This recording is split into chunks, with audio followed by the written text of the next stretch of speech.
네, 안녕하십니까. Hello everyone, welcome to the 2021 Cities Changing Diabetes. I am Yoo Hae-in from the Novo Nordisk, Korea. Today we are gathered by many of the countries and Copenhagen including and also Seoul, and many of the experts and professionals in this field are gathered here to talk about the diabetes and inequalities. So today at this webinar, we're going to have the moderator, who is the Dr. Yoon Gun-ho, Professor of the Seoul St. Mary's Hospitals. We're also joined by Professor David Neiper and also Professor Moon Jun-sung. And also from Copenhagen, we are joined by Miss Charlotte Gloomer and also Professor Kim Shin-gon from the Korea University. And we're very thankful that you're all joining us despite your busy schedules. So first and foremost, before we get started to the webinar, let's talk about the 2021 Cities Changing Diabetes, and the welcoming remarks for this will be the first. And for that, we have the welcoming remarks by Danish Minister of Health. To all in Seoul, and thank you for inviting me to speak on this important occasion. And I'm happy that we could arrange this webinar. It is more important than ever that you keep up the good work on preventing diabetes in our cities. The world is currently facing a severe pandemic, changing our daily lives very much. And in these times, we must not forget the issue of inequality in healthcare, which has increased. And I'm pleased that diabetes and inequality will be addressed today. Denmark and Korea have a common challenge. Our populations are aging, yours even more. Although this is positive, a challenge related to aging is that more people are developing a chronic condition. In Denmark, approximately 1 out of 3 has a long-term disease.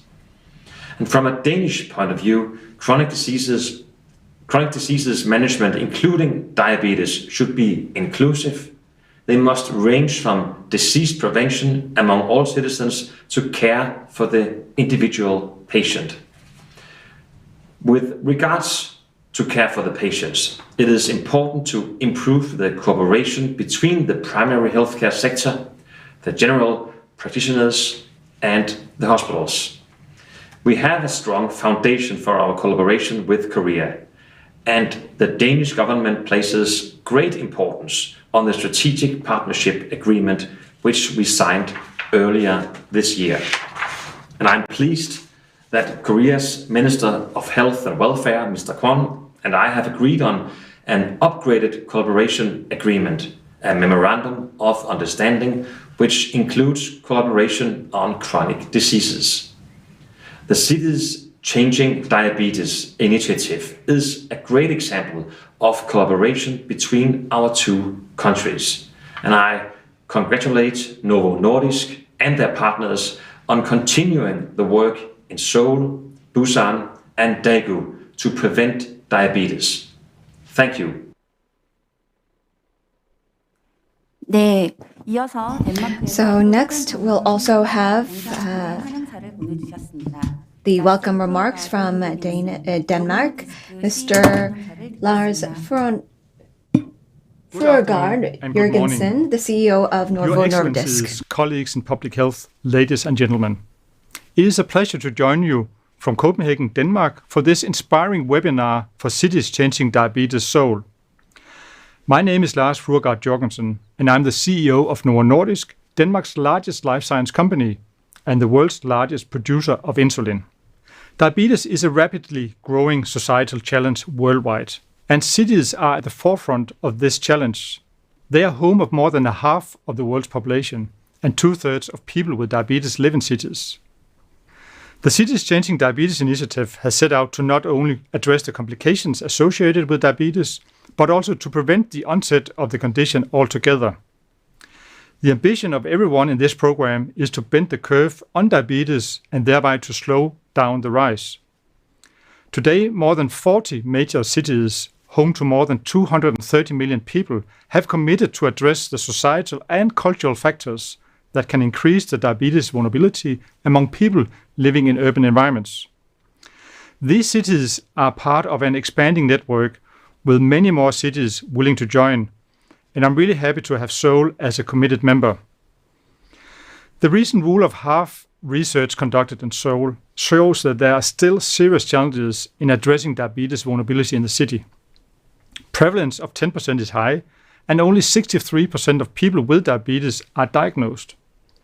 While 94% of them receive treatment, only 23% of these citizens are in control of their HbA1c below 6.5%. This leaves many unmet needs for the citizens of Seoul. Diabetes is a complex disease. The increasing prevalence of type 2 diabetes is associated with a number of risk factors. Today, the largest modifiable risk factor, overweight and obesity, account for 44% of the total diabetes burden. Inactive lifestyles, insufficient physical activity, and a higher consumption of unhealthy foods are fueling the pandemic of diabetes and obesity. In addition, the COVID-19 pandemic has highlighted the devastating effects of health inequalities and increased vulnerability. People living with pre-existing conditions such as diabetes and obesity are more likely to be hospitalized and die from COVID-19.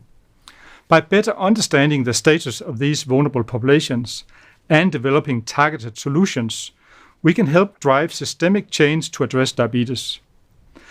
Thereby, we can contribute to the future resilience of healthcare systems with a response that is integrated in all aspects of city life and builds on health in all policies.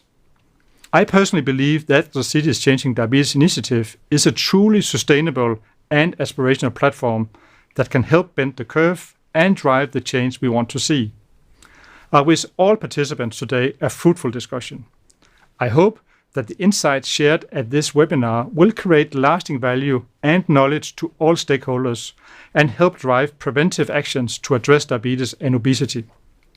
On behalf of Novo Nordisk, I would like to extend my sincere thanks to the Seoul Metropolitan Government, the Cities Changing Diabetes Seoul Committee, the Korean Diabetes Society members, the Danish Embassy in Korea, including the Danish Ministry of Health, and of course, all of you joining today, representing a truly successful example of a private-public partnership.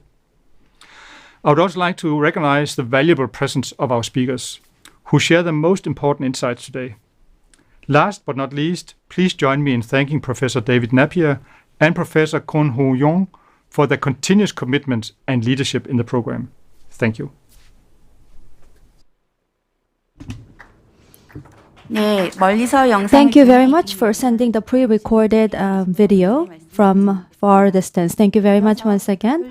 Moving on, we'd like to invite Professor Yoon Gon-ho from the St. Mary's Hospital. Thank you very much. Hello everyone, welcome.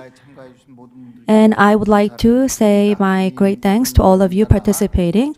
And I believe all the speakers and the participants' names are listed by the previous the speakers. So I'm not going to go into all the details of the names, but I truly do thanks. So I'm standing here in front of you, and I think it was back in 2018, 4 years back in Abu Dhabi. There was the IBF meeting, and I first heard the lecture of the Professor David Napier on CCD. So I was very impressed. It was almost as if my heart was pounding, because I realized for the first time that cities, the entire cities around the world, will have to change in order to do something better, something meaningful to the people suffering from the diabetes, not just giving them the medicines and just individual explanations and descriptions is not enough. We need to have a macro perspective, and this kind of new macro perspectives needed that was lacking, obviously. So it was very impressive. And right after the professor's lecture was over, I ran right into him and said, "Why is Korea out of this?" And he said, "Why why not? Do always join us, and we're totally welcome. So that was the beginning of our relationship. And it was Seoul, Busan, and Daegu, the three cities of Korea, are participating in the CCD program, and we have embarked our journey together. So we're very ambitious, and back in 2020, just last year, I became the head of the KDA, the Korea Diabetics Association, and I was the one that we are going to be very committed and to all these resources and the commitment from the KDA. And it was only 1 month after the COVID-19 hit us. So you can see that it was a very challenging time to all of us. And we were looking for the end of the COVID-19.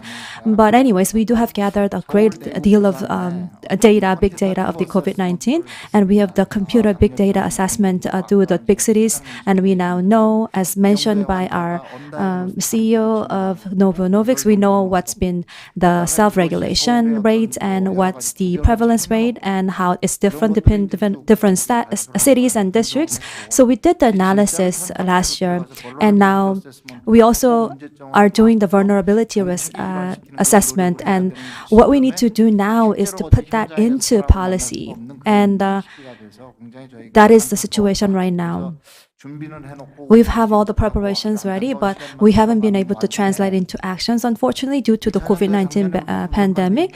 Anyways, the findings of the research last year is pretty impressive. And today we're talking about the inequality in the cities, and the health is critically related to the social inequality and also the economic inequality. So they're all related in many ways. So individual commitment, individual devotion isn't going to be sufficient. We need to look at it from the societal perspective. We need to see ourselves as neighbors and help one another as a whole society. Now, that has been the thinking for me for a long time. So we have two topics, and one is that and during this COVID-19 environment, what kind of impact has had on us, and how did the pandemic impacted us? Patients, we're going to compare the cases of Korea and also Denmark and hear from one another's experiences. And the other thing is also, of course, Professor David and also Professor Kim Shin-gon of Korea. And these two professors are going to shed us a light on what kind of researches have done on the COVID-19. In fact, Professor Kim has looked at specific cases of the Eunpyeong district and how we are isolated in many of the ways because of the lockdown and similar measures, and how the cares are, what kind of cares are needed for these people, and how the mobile apps can help. We've actually embarked on this mobile app initiative, so we're going to hear about how that has worked out by Professor Kim. Again, we are not able to meet physically, but we want to remind ourselves that we are still working in different aspects and areas of the society. So with that, I hope you all stay healthy despite these difficulties, and happy early New Year, and also Merry Christmas to all of you. So that's my wishes to all of you. And as a gift for the Christmas, we do have these beautiful lectures for you. So do enjoy. Thank you very much.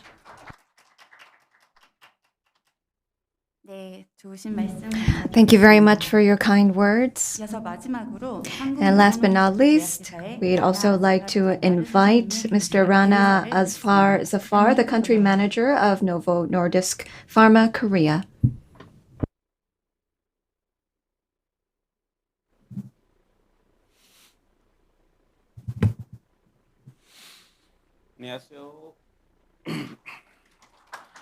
My name is Rana Asfar. I'm the General Manager for Novo Nordisk Korea.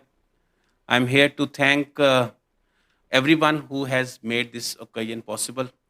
I'm special thanks to the Danish Health Minister, our CEO Lars F., and the Chairman of Changing Diabetes in Korea. I am also thankful to everybody who is looking at us from London, from maybe Dubai, and Copenhagen. And last but not the least, there's a lot of efforts from the Danish Embassy in Korea and also the Seoul Metropolitan Government. I am thankful to all of you. Without your efforts, it might not be possible to have these seminars.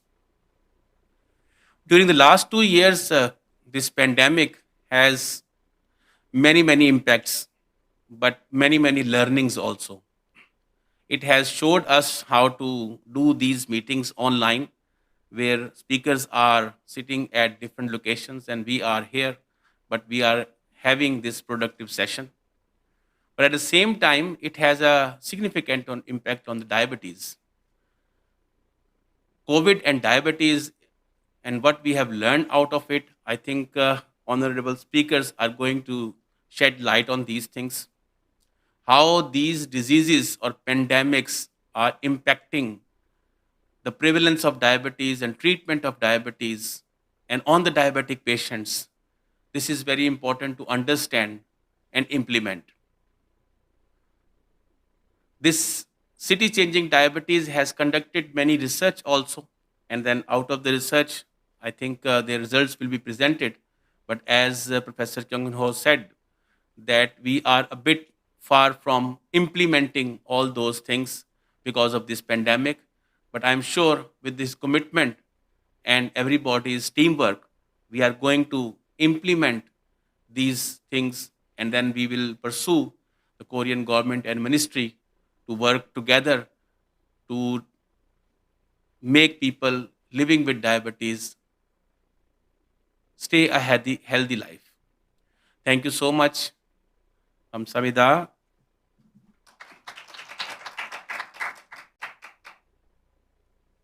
네, 좋으신 말씀 감사드립니다. Thank you very much for that. Now we're going to get into the presentation from our speakers. Let us invite the first speaker. That is the father, basically, of the CCD from London. He has spared a greatly precious time with us, and that is Professor Davis Napier, from the who is a medical anthropologist of the University College London. He's going to talk about the diabetes and the inequality problems of the London and other major cities.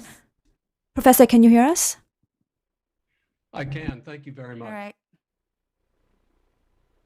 Hi, everyone. My name is David Napier. I'm the Global Academic Lead of Cities Changing Diabetes. And I'm here to talk to you today about the relationship between COVID-19 and diabetes. And in particular, I'd like to thank Cities Changing Diabetes Seoul for this invitation. I'd like to thank the Korean Diabetes Association and especially Professor Yoon Kun Ho, who's very kindly invited me to be with you and to present today. So let me load my slides and I will begin. You can't see my slides, can you? Sorry, having a bit of problem here with my screen. There we go. So I'm going to talk today about diabetes and inequality, lessons from COVID-19. As we all know, when we look, as it were, upstream from COVID-19 in the direction of diabetes and obesity, there's a significant relationship between these two challenges. People living with diabetes and obesity are very much prone to COVID-19, and indeed, nearly half, that is to say 48% of all deaths from COVID-19 in intensive care involve obesity, and as well, a third, roughly, of people living with diabetes who die from COVID-19 in hospital are challenged with this disease. So the relationship between diabetes, obesity, and COVID-19 has been very, very significant.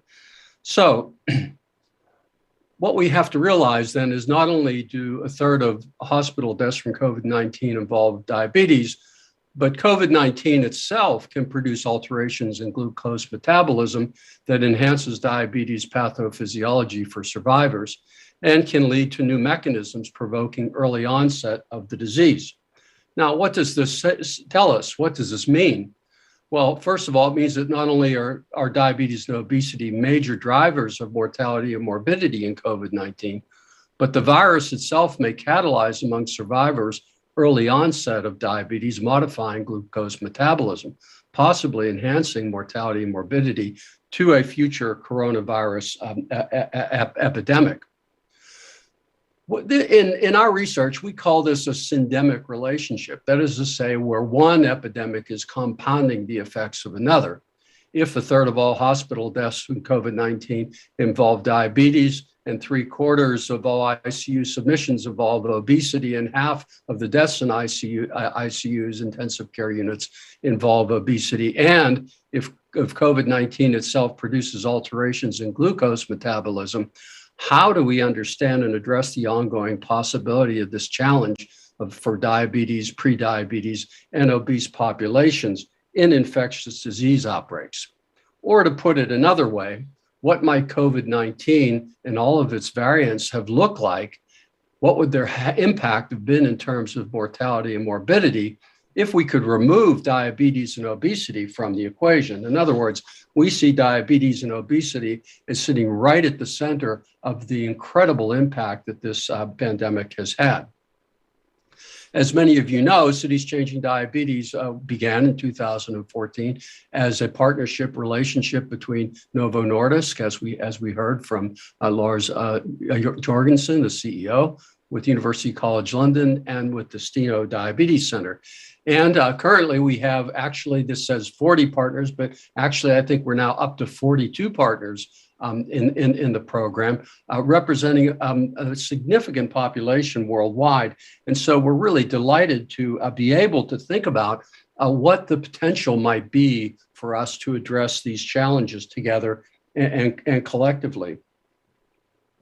So the key syndemic questions as they relate to COVID-19 and diabetes and obesity is, how do we break this cycle and disrupt this relationship?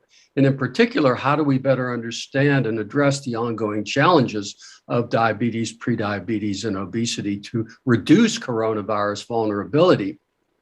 How do we understand diabetes vulnerability in terms of real-world evidence? How do we scale that evidence? How do we bring that lived experience, as we say, to the level of evidence? And then finally, as Professor Kun-Ho Yoon said, how do we alert policymakers about the need to support research around these syndemic relationships and indeed to have an impact on the illness experiences of people in the real world? Well, of course, one way that we do that is through media and public awareness. This is from the Institute for Public Policy Research in London. And of course, the press has an enormous impact on public opinion as it relates to understanding diabetes. And when the Institute for Public Policy published their data, they referred specifically to one of our Cities Changing Diabetes members in Mexico. And what I'd like to do here is talk about, therefore, in the few minutes that I have, our lesson 2, which is the health promotion challenges. And I want to use a few examples from Cities Changing Diabetes from around the world, not just London, as I've just mentioned, but the fact that the IPPR pointed to what was happening in Mexico and the impact of the soda tax in particular on Mexican public health shifts from disease prevention to health promotion. And it's arguing on the basis of sound data about vulnerability to diabetes and obesity, which were gathered by our Cities Changing Diabetes colleagues in Mexico. And indeed, we've seen really interesting results from this. As you see from this graph, what's interesting about this is after the tax was the soda tax was implemented, you see a sharp decline. You see a sharp decline in the use of sugar sweetened beverages. But what we think is even more interesting here is that you see a sharp rise. That's the lower line on this graph in the use of water. That is the use of drinking water. So here's a real policy level change that we're really excited about, and we applaud our colleagues in Mexico City for moving this forward. This is based on some very sound research carried out by them, and also publications like this that link socioeconomic inequalities, which Professor Kun-Ho referred to, and type 2 diabetes through obesity and lifestyle factors among Mexican adults. Now, what this tells us in terms of lifestyle factors is what we really have to think in different ways about diabetes and obesity. And in particular, we need to think about what happens in people's lives. To do that, it's useful to use this simple diagram. When you think about the fact that we spend somewhere like 8,700 hours a year, only about 6 of them on average in a doctor's office, that means that the rest of the time most of the time is not in a healthcare setting. So what this tells us is that health is either made or lost outside of the health sector. And this is where, as Lars Jorgensen referred to, where the health and all policies agenda becomes quite important. What our colleagues in Rome, my next example, have done is that they've actually taken this very seriously. They've instituted a health and all policies approach, and indeed have come up with a curriculum called the Health City Manager Program, which actually in 6 cities currently in Italy sets aside a special person, that is to say, a special profession that actually looks at what is known in these various policy sectors, transportation, the environment, food production, so on and so forth, and tries to understand what's known locally about them and their impact on diabetes. This is led by our endocrinologist colleague, Professor Andrea Lenzi at Sapienza University in Rome. And indeed, this has resulted, as I mentioned, in an actual curriculum, a training curriculum that actually moves the health and all policies agenda into action in these cities. So we're really excited to follow on with this and to see how this emerges, because it's really a concrete change that's been implemented by Cities Changing Diabetes in Italy. Whereas if you look at our colleagues in China, what we find is that there's tremendously good hospital-based diabetes data, but the real-world data is something that we've had to go out and discover. And indeed, in doing that, we've made what we think are some quite very interesting observations. Now, we know what the social determinants of health are around education, access and quality healthcare, neighborhoods and built environments, so on and so forth, and economic stability. But what the research there demonstrated, which we think is really interesting, is that it's not only these social determinants, but some very strong sociocultural drivers that actually impact diabetes. And in particular, things like trust or mistrust in healthcare delivery, isolation, social isolation being really important. And of course, having enough time, what we call time poverty, that is to say, having the agency to be able to affect change in your life, so that diabetes and obesity aren't 8th or 9th on your list, they're number 1 or number 2. At the level of isolation, we found this really quite stunning observation that they were able to make based upon the Cities Changing Diabetes research, that when people were asked about living with diabetes about how important lack of community support or friends or family support, that is to say, these are proxies for equality and that is to say, proxies for isolation. We found that actually people stunningly said that this was over 90% of people reported this to be critical. Whereas when we asked about equality specifically, that is to say, things like low income, unemployment, and medical insurance, that was a third. Which is to say that in their research, they found that actually isolation was almost 3 times as much a driver of people's inability to manage their diabetes. And they've reported these findings, and we're really eager to see how this new sociocultural perspective emerges in policy decisions. So finally, I'm not going to say much about Copenhagen because Charlotte Gloomer will be telling you about that, but I can't finish my brief talk without celebrating how in Copenhagen this difference between equality and equity has manifested itself. Thinking about a country which is the gold standard worldwide in terms of healthcare delivery, to think about how in such a place with a national diabetes rate of somewhere just over 8.8% or 8.3%, that if you control for, as you see in this graph, for employed people with higher education of Northern European descent, that rate actually drops to 2.1%. But if you look at migrant populations who don't have a higher education, that rate is almost 9 times higher in a country that could be taken to be the most equal in the world. And we're really thrilled that our colleagues in Copenhagen have come up with some super interesting initiatives to try to address this. And I'm certainly not going to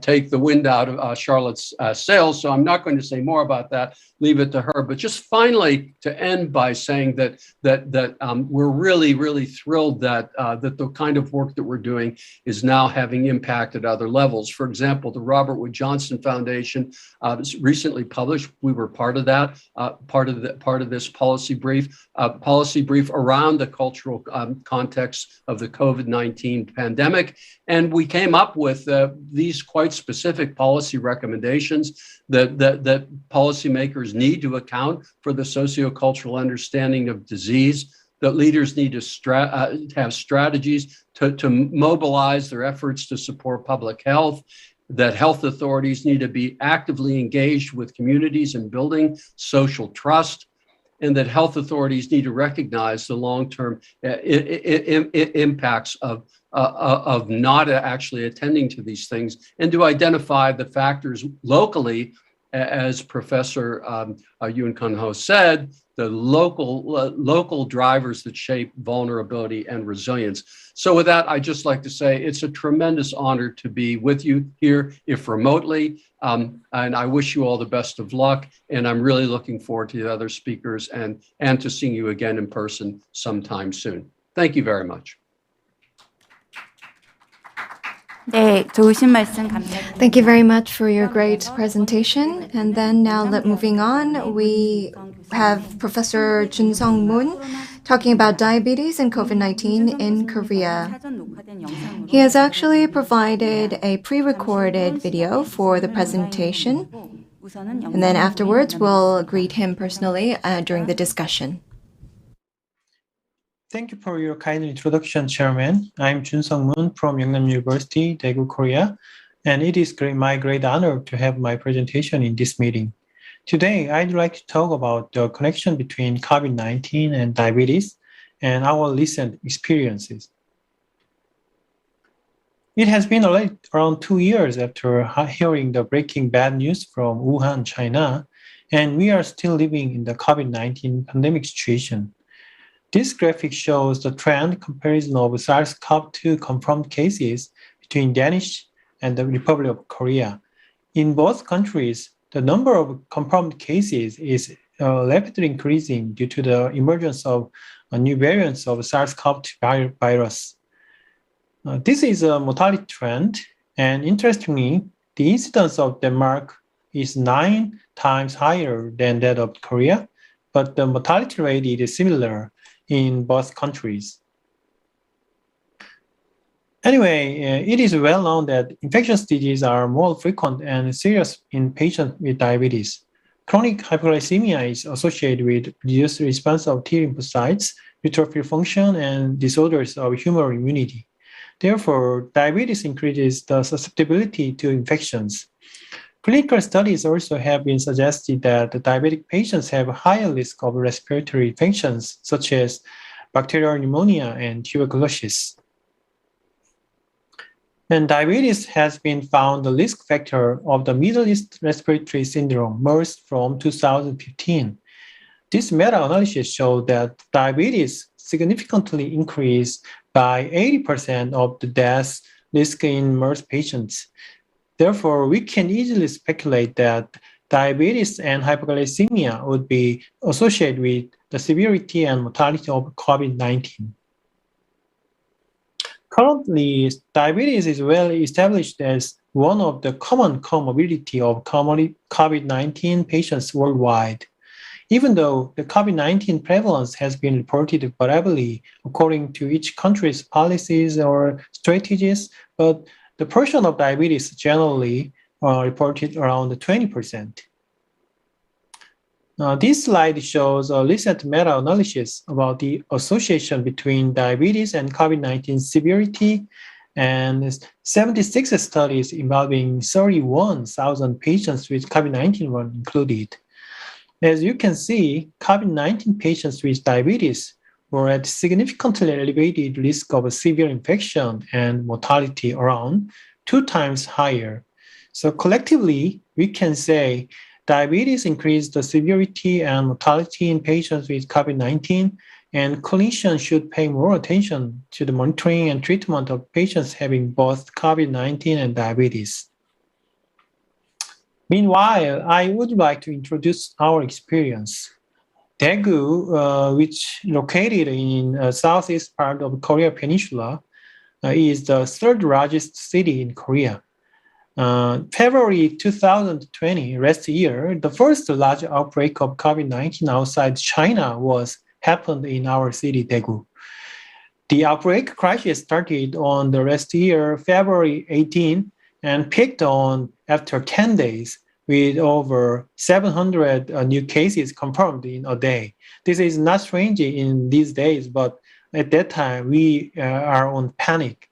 So this crisis was caused by some kind of the Sincheonji Daegu church worship events, and this cartoon shows the distribution of the confirmed cases at that time from the January to the May 2020. And you can see the Daegu is the very high number of the confirmed cases. After starting the massive outbreak, we sequentially experienced one fatal diabetic ketoacidosis and another smaller hypoglycemic state case, and reported in the DMJ, the official journal of KDA. And it was the first case report of acute hypoglycemia crisis associated with COVID-19 in Korea. My colleagues and I took care of COVID-19 patients at that time, and we recognized that the diabetes was closely associated with the clinical outcomes of COVID-19. So we reviewed and analyzed medical records and published early experience of our center. It was also the first study about the association between diabetes and COVID-19 in Korea. In this study, diabetes increases the risk of composite outcomes of ARDS, septic shock, ICU care, and mortality by 10 times after adjusting confounding factors. Even though the limitation with a single center study, but this result was consistent with earlier clinical reports from China. There are 5 tertiary hospitals in our city, and these hospitals have taken care of severe SARS-CoV patients during disaster situations. Diabetes specialists in our region conducted a retrospective multi-center observational study, and we compared the effect of diabetes on mortality using propensity score matching.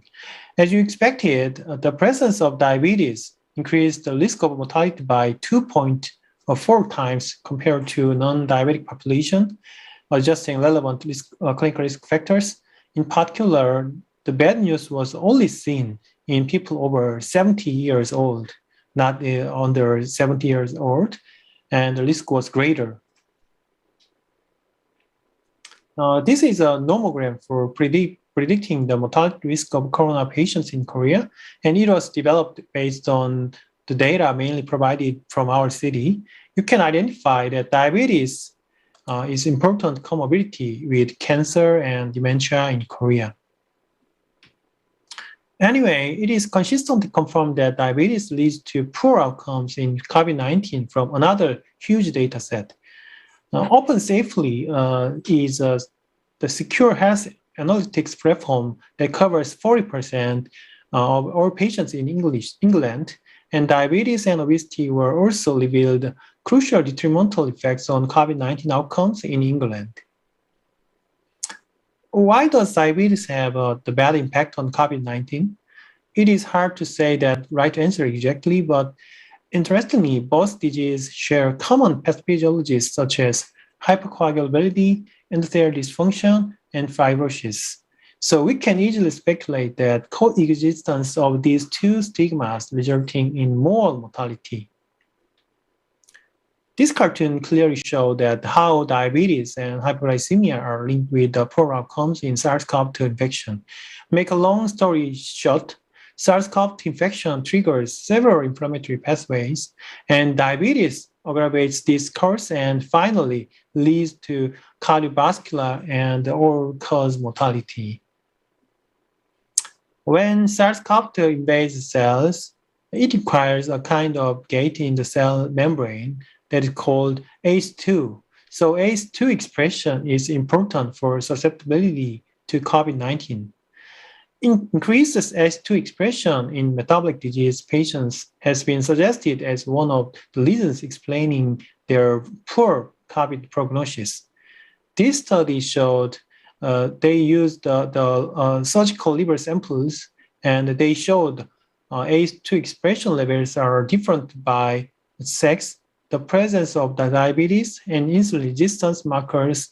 So the ACE2 mRNA expression is much higher in diabetes than those without diabetes, and positively correlate with home IR. So we can refer to it indirectly why diabetes is a risk factor for COVID-19 patients. In addition, hyperglycemia promotes cytokine storm by monocyte dysregulation. This study suggested that elevated glucose and glycolysis promote SARS-CoV-2 replication and cytokine production through aberrant monocyte response, and finally resulting T cell dysfunction and epithelial cell death. Furthermore, many researchers have tried to find meaningful risk factors, and the quantity of visceral fat is one of the candidates. Here you can see the two patients who were contracting COVID-19, but the upper younger patient, he was only 27 years old, had both lung haziness compared to 51-year-old patient located below. The chest was very clear. And what factors bring this different outcome? They found that the visceral fat area was higher in patients with poor outcome. A cross-section pilot study from Germany found visceral fat area assessed by CCD was higher in ICU and mechanical ventilator rather than those in the normal world. Whereas BMI was not different among the groups. After adjusting age and sex, an increase in visceral fat area by 10 centimeters square was associated with a 1.3 times higher likelihood of both ICU and mechanical ventilation.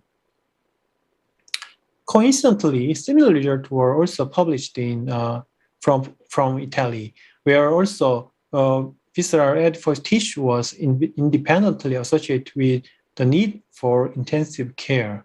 As you can see, the visceral adipose tissue area is highly correlated with the poor outcomes.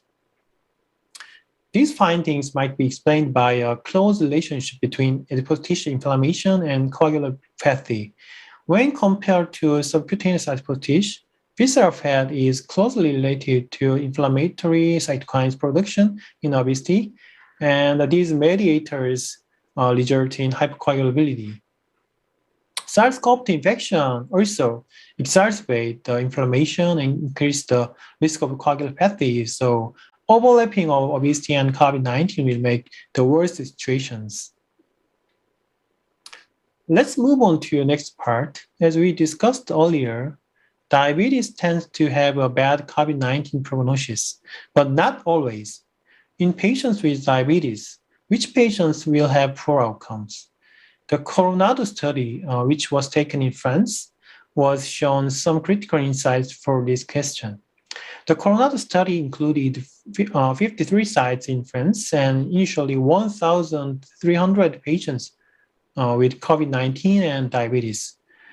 And the primary outcome was a 7-day mortality or invasive mechanical ventilation. So in this study, surprisingly, A1C level was not associated with the severity. In the Coronado study, the BMI prior to admission and dyspnea, lymphocyte count, AST, and CRP on admission were surrogates for predicting death or mechanical ventilation day 7. And age was associated with the death, and the GFR, AST, and the platelet level on admission predicted the short-term mortality. Recently, Coronado Group published the updated result, and they revealed that history of the microvascular complications, anticoagulant therapy, dyspnea on admission, and higher AST, WBC, and CRP levels were associated with a reduced chance of discharge. Actually, this result was consistent with our earlier reports. When we analyzed the patients who admitted our hospital, old age was associated with the severe and critical outcomes, but not HbA1c. However, higher glucose levels seem to closely related to COVID-19 mortality in diabetes. In the multi-center study from Wuhan, China, investigators divided into two groups according to glucose level and compared between groups which above and below 180 milligram per deciliter. The mortality risk significantly decreased by 9% in well-controlled group compared with the poorly controlled group. In this context, there was a previous report that the fasting blood glucose was correlated with prognosis in SARS patients. Given this insight, we also analyzed whether the fasting glucose level could predict the in-hospital mortality or not. Interestingly, as in previous studies, high fasting glucose levels also significantly predicted mortality in COVID-19, regardless of a known history of diabetes. Now, similar to our report, another study confirmed the importance of fasting blood glucose in COVID-19 patients. Two Chinese hospitals recruited patients without diabetes, and fasting glucose level at admission is still an independent predictor for 28-day mortality and complications. These results suggest intensive monitoring should be required to COVID-19 patients, even where they have no pre-existing diabetes. And NAFLD or NASH are emerging risk factors for cardiovascular disease and even hepatocellular carcinoma. And the degree of fibrosis is clinically important in poor progress rather than simple steatosis. For assessing the fibrosis, several non-invasive methods has been in the spotlight because it is difficult to obtain the biopsy tissue from all suspected patients. So among them, fibrosis-4 is widely used as a surrogate marker to evaluate the fibrosis, and we wanted to investigate whether FIB4 is related to the prognosis of COVID-19 in diabetic patients. And me and my colleagues and I found that high FIB4 group have a significantly higher mortality risk, and diabetes and high FIB4 has synergistic impact on mortality risk. As you can see here, the high FIB4 and the diabetes group has over 9.5 times higher mortality risk compared to non-diabetic and low FIB4 groups. And interestingly, if FIB4 is low, even the diabetic patients show a similar risk with the non-diabetic group. And we also analyzed another outcomes such as duration of PCR test negative conversion length and the hospital stay. Interesting things are that the length of hospital stay was longest in diabetes and the high FIB4 group, but PCR negative conversion duration was no different among groups. These results suggest that in addition to diabetes, FIB4 is a risk factor that can be considered for predicting the prognosis of COVID-19 patients. Before closing my talk, I should touch the vaccination issue. As we know, based on the tons of evidence, government recommends people with diabetes have priority on COVID-19 vaccination. The vaccination itself produces forced immune reactions in the body. So reactive hypoglycemia is also easily found in clinical practice. So intensive monitoring is required more often than usual for several days. And if not controlled, the patients have to be educated. They should visit a clinic or hospital.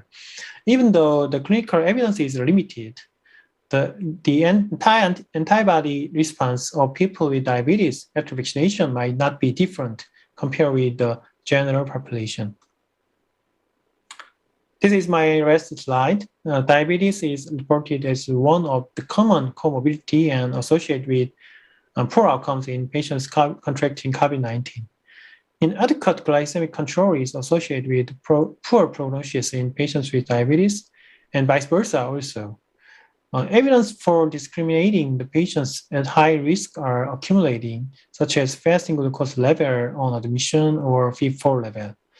And finally, vaccination is only and timely protective way from COVID-19 currently. So we should encourage the vaccination to our patients. I would like to express my thanks to my colleagues in our city, Daegu, and thank you for your attention.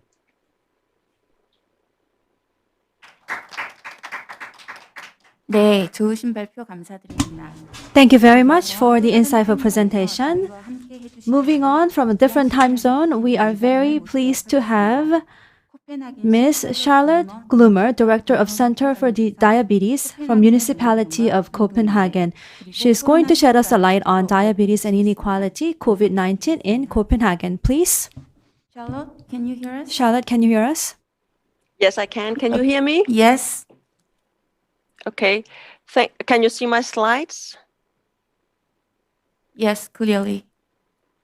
Yeah, I can see them now. Thank you. Thank you for being invited for having this speech today in Seoul. I hope to see you sometimes next year, maybe. But I'm a director of Center for Diabetes in Copenhagen City, and I'm going to give you a talk about how we work with inequality in health in Copenhagen, and also a little bit about our experiences during the COVID-19 in our center. It will be a more practical view of how we work on diabetes in daily life in the municipality.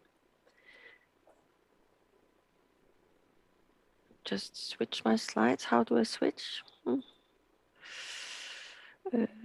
Here, next. I do have a little bit problems to change the slide. Here. But we have been a part of CCD since 2012, and just before we became the part of the CCD group, we made these kind of calculations that we are in Copenhagen City that lives about 600,000 people, and 5.1% of those of the adults having type 2 diabetes, and it corresponds to about 25,000 people. Furthermore, 10 to 20% are at risk of having diabetes, and we're developing this in the coming years. And lastly, we saw that 50% of the people with diabetes didn't reach their treatment target goals. So therefore, the mayor and the politicians made these kind of action plan that Napier is shown you just before, an action plan for type 2 diabetes in the Copenhagen city. It was an action plan that should focus on especially social inequality in health.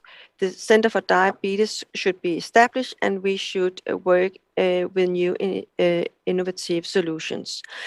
This action plan is actually run out, and we have just we're working on a new action plan. I will show you that in just a few minutes.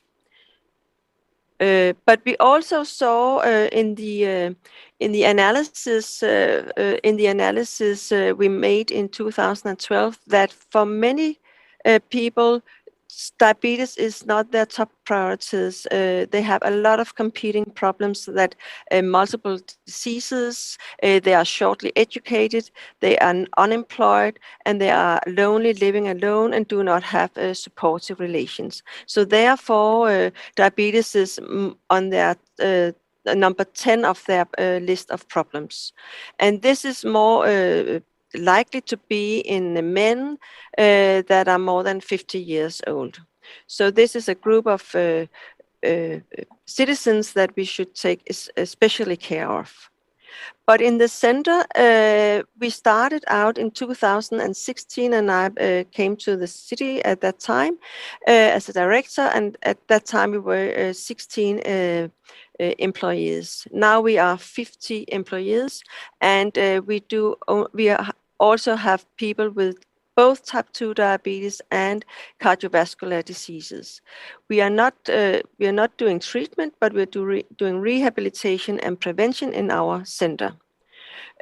All patients are referred by the GPs or the hospitals, or some of them are also self-referrals coming from the street. It's also, you can see here the picture. We are in these two floors, second and third floor in this building. And one of our main vision is also to have partnerships with the Diabetes Patient Association and the Health and the Heart Patient Associations. And furthermore, we have partnerships with researchers and especially Steno Diabetes Center Copenhagen, which is a hospital treating people with diabetes.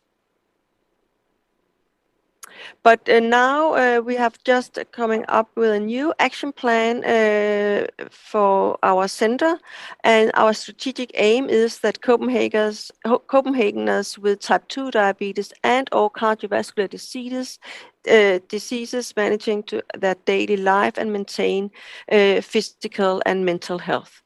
Our target groups are especially citizens with type 2 diabetes and or cardiovascular diseases, but we are also looking into citizens at high risk of developing the two diseases. So it will be especially citizens with pre-diabetes. At this time, we have new tracks in our action plan, and track 1 is how we collaborate across entities, especially across our units in the municipality, which we are really big city, a big municipalities with 48,000 employees. So it's sometimes very difficult to collaborate, but we should also collaborate across sectors with the hospitals and the GPs. This is track 1. Track 2 is how do we secure equity in health, both in primary prevention, but also in secondary and tertiary prevention. And track 3 is focusing on mental health, because we know that a lot of people with chronic diseases also suffer for bad mental health, as diabetes stress especially, but also anxiety and depression. And our last track is to generate and sharing knowledge. We have to be a national and international beacon in rehabilitation and primary prevention of diabetes and cardiovascular diseases. So this is the plan we're working on the next 4 years. To succeed with this plan, we work with these principles. The main principle in our center, now I'm going into our center, is that we are person-centered. We work differentiated, so the people do have different kind of services in our center. I'll come back to that. We really focus on physical, but also mental health. Before we mainly focused on physical health as diet, smoking, alcohol, and physical activity. But now we are really focusing on mental health. We are using active user involvement, both in the developing of new services, but also as being person-centered in the daily life in the center. And then we work on evidence, but if we do not have the evidence, we use the best knowledge or practice we have in the field, and we like to be a partner in evidence making in this area. And we cannot be a beacon if we do not collaborate with researchers and other partners in the healthcare system and civil society. So this is our principles and values. So coming to equality or equity in health, we use the person-centered approach, I said. We do have, and Napier also shown that, we do have still a social inequality in the prevalence of diabetes and especially also in the outcomes of diabetes in the Danish society, unfortunately.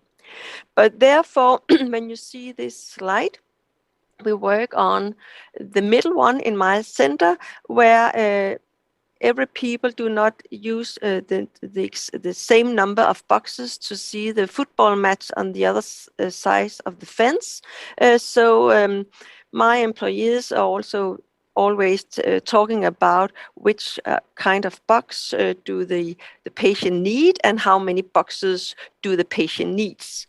And if you're going to the justice side, the right side of the three pictures, you can see if it don't have a fence, but do have structures that also facilitate that the people can see the football match. It will also increase social equity in the society and also make justice. And I mean, this we work on in the entire sitting with building a lot of bike lanes, so it's easy to bike. We are working with the retail to make the healthy choice the easy choice in the retail supermarkets and so on. And we are working making recreational areas where it's easy to be physical active. All these will facilitate not only people with diabetes or other chronic diseases to live a healthy life, but will also facilitate all Copenhageners to take the easy choice. So, but when I'm coming into our center, reaching out different approaches to handle social inequality in health, we work especially in deprived areas where we have a huge proportion of people with short education and with another background than Danish, ethnic background than Danish. We also made a lot of different kind of physical activities, and here you can see football. Fitness is a work with a collaboration we have with the Danish Heart Association, where we are training with people with both diabetes and heart diseases, and together with the peers from these associations taking over when we not are in the group anymore. And furthermore, we have developed a peer support program where people with diabetes with a little bit more resources help people with less resources. They can, for example, go out and drink a coffee. They can go to the doctors. They can help with all that stuff that come up in the dialogue between the peers in daily life. So that's one way also to tackle the social inequality in health and in outcomes of diabetes. But in our center, we see up to 2,000 patients with type 2 diabetes or cardiovascular diseases per year. They are mainly newly diagnosed, but there are also people that have had the disease for several years and also have severe complications. And we see people with different ethnic backgrounds. Actually, 35% of our population in the center are of non-Western ethnic background, and this is actually a higher proportion of non-Western ethnic people here in the center compared to the background population. So it means that we really have contact with these people and maybe help them and therefore also decrease, hopefully, the social inequality in complications and outcomes of diabetes. And we also see people here with a higher proportion of people with shorter educational background. When you come to the center, you start having a consultation and dialogue with one of my healthcare professionals. Here we talk into have an initial assessment of the needs, what matters to the citizen, what is the motivation and preferences of services, and then they are planning the intervention in the center, and the intervention is about 3 to 6 months. Actually, we use a special questionnaire, the patient-reported outcome questionnaire, where we can see the needs and have a talk about that in the dialogue. Under the way, when they are in our center, they have follow-up dialogues where we are just make new plans for interventions and new goals for interventions, and at the end they have a concluding consultation, and we send a letter to the GP and the hospital on what's going on in the center. The opportunities and services we have is both in group and individual-based services. You can have self-management support, physical training, and diet and cooking sessions, and we have all these kind of services in different languages, primarily Danish, but also in Arab and Turkish, which are the main spoken foreign languages we have in Copenhagen. But in the self-management support education, we talk about what matters to me. How do you manage your chronic diseases? Looking into the risk factors and motivation and goal setting, also mental health and well-being, and then how we also learn the patients or the citizens how they communicate with their healthcare professionals. In physical training, we are actually at the moment primarily outdoor because of the COVID-19, but we both have indoor and outdoor training sessions. We do have, and when we are outdoor, we use actively the facilities in the cities, so the citizens can see how they use these facilities. We have both fitness and ball games. We have mental health training as yoga and meditation in recreational areas. And we work hardly on building up relations and networking between the citizens so they can train afterwards together without having our trainers in the room. And we have building up a 12-11 network that's which going on now, and taking in new citizens every month when they're stopping in our centers. Our cooking and diet sessions are both individual consultations, but it's also practical cooking sessions where they learn practical skills and have learned about healthier alternatives. But when we have the cooking sessions, we're also working on the socializing, making food. So you can see we have a lot of different kind of services, and these services, they are just developed together with the citizens. So we have also finally, I would say, before I go to the COVID-19, I will just briefly talk about that we have made an outcome survey, an outcome study from our center, and the main result we have seen is that we have increased with a 35% increase in certainty to tackle diabetes. We increased it from 55% from the start of from start, and 70 to follow up. We saw when we at baseline that about 40% of the people having diabetes de-stress when they started. We decreased it by 42% to 22%. So there's still something to do in this area. We decreased the mean BMI, and the very important result is that we also decreases the HbA1c with 6.1 millimolar per mole. So it decreased from 57.5 to 51.4 millimolar per mole at baseline to the end of our study. And this is a really important result because it shows us that we also have effect on a kind of a heart core effect on this kind of initiative. And I think the effect of HbA1c is mostly because they are more physical active. They eat. They have a little decrease in BMI, but they also started to taking the medicine. Maybe this is the most important finding, that they can see why they should take the medicine, and that we have a higher compliance in taking medicine after being in our center. So then I just briefly will talk about COVID-19, because here we disrupted when we locked down in March 2020.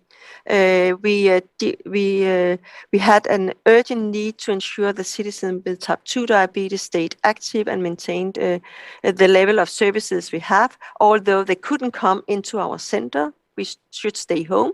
So all citizens were contacted by telephone more than once. We did new procedures on how to handle new referrals by telephone or by Teams.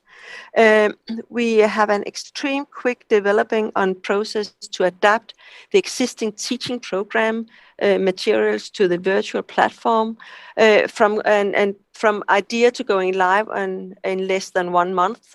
We had all citizens in Teams having these educational sessions. We have been making training links and movies produced on the website, and we make also cooking movies with easy recipes, which we also put on the website. And here you can see how we have this virtual education program, which with 4 modules. We talk about what is diabetes, a little bit about diabetes, training and self-management. And here it's really difficult to be in a dialogue and reflection, but we try to make a mix between knowledge and reflection and action planning on these teams. But it's more difficult to be in dialogue and do reflections with the citizens. But it works.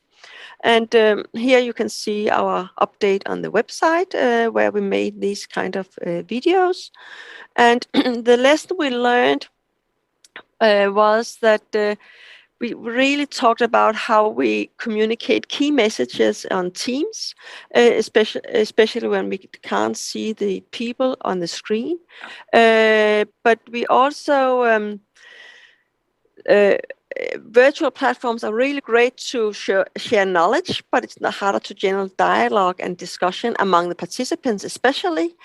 We did compress the sessions. We need to have a flexible setup in our center, especially we start new classes every week. If it's needed, then it's easy to scale up when you have these kind of sessions. You do need to have, especially here in the beginning, when we were not used to use Teams, both the healthcare professionals were not used to it, and the citizens at all was not used to it. But therefore, we are 2 healthcare professionals in the teaching sessions. So one is handling all the technical issues and is a wingman under the teaching session. But what we learned was that we did see, or still do see, new groups of people who attended these kind of classes. Some are attending during lunch break when they are at work. We also saw a great potential in tackling social inequality, especially people with anxiety and depression.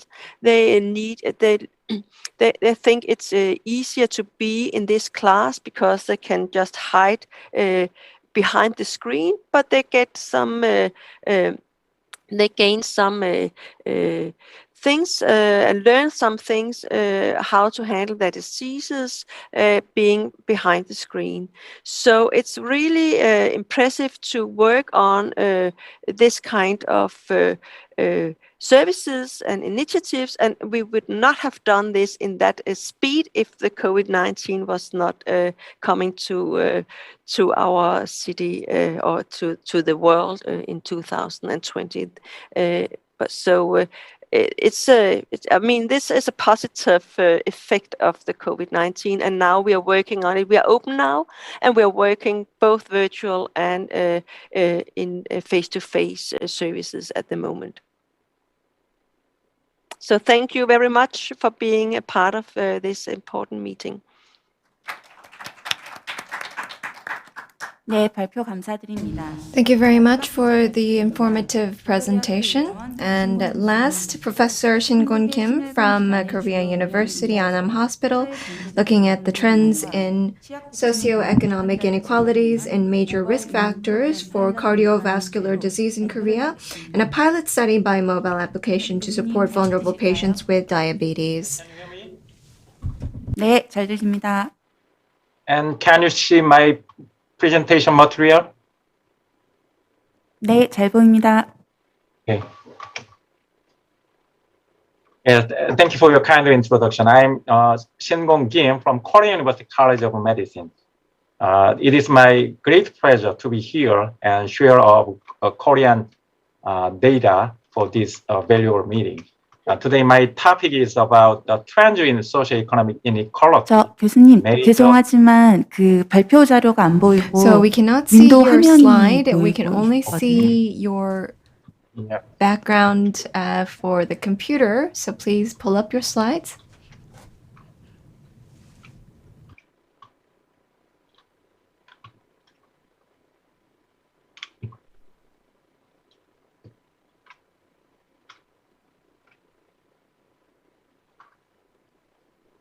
지금 보이시나요? 네, 지금 슬라이드는 보이고요. 아직 So 전체 can 화면이 you 아니라 see my 그 slides now? 프레젠테이션 모드로. Yes, so please 나오고 start the presentation with the slides. 지금도 전체 화면이 아니에요? 네. Even now? 잠깐만요.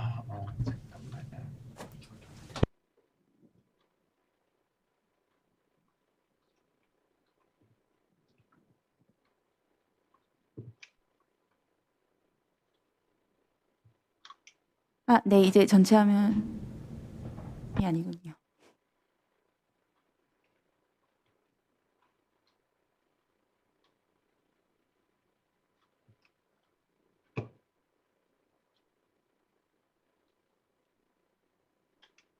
보이시나요? Can you see it now?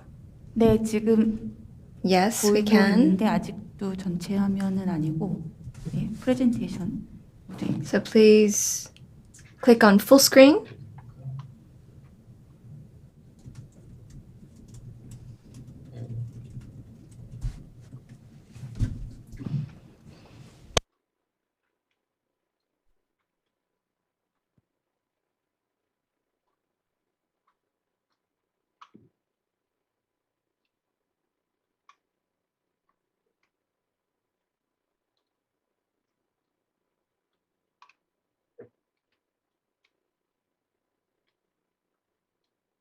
지금도 안 보이시나요? Do you still? 네, not- 슬라이드 잘 보이고 Yes, we can 있습니다. see the slides. 됐어요? 아, 네, 그 아직 전체 화면 아니지만 발표해 주시면 될 것 같아요. Yes, I think that you can proceed. Yes. 김신곤 선생님 오른쪽 아래 그 전체 화면 버튼 두 번 연달아 눌러야 됩니다. So please click on the full screen icon 2 times.